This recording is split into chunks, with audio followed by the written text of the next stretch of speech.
Israeli Prime Minister Benjamin Netanyahu has acknowledged an Israeli strike in the southern city of Rafah was a tragic event.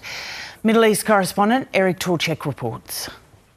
That airstrike led to the deaths of 45 Palestinians when the tents they were sleeping in caught fire. Israel says the strike was a targeted strike on a senior Hamas leader. It was intended to not have civilian casualties, but the outcome was disastrous. And the strike's been condemned by European leaders and leaders from around the Middle East. Israel's military says it's investigating, and even the country's Prime Minister called it a tragic event.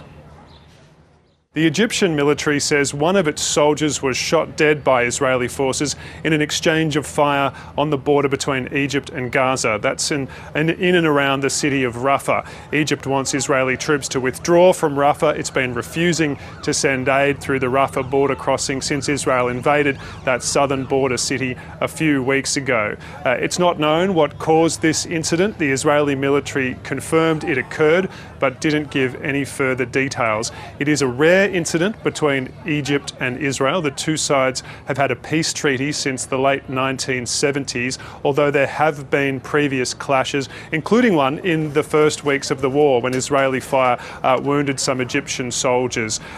So this is a serious incident that comes at a time of increasingly tense relations between Egypt and Israel. Egypt has been protesting about the Israeli invasion of Rafah. It's very worried about the displacement of Palestinians, fearing they could be pushed across the border into Egyptian territory. And Egypt's been a key broker of ceasefire talks between the Israeli government and Hamas, the Palestinian militant group that's still holding around 125 Israelis hostage inside Gaza.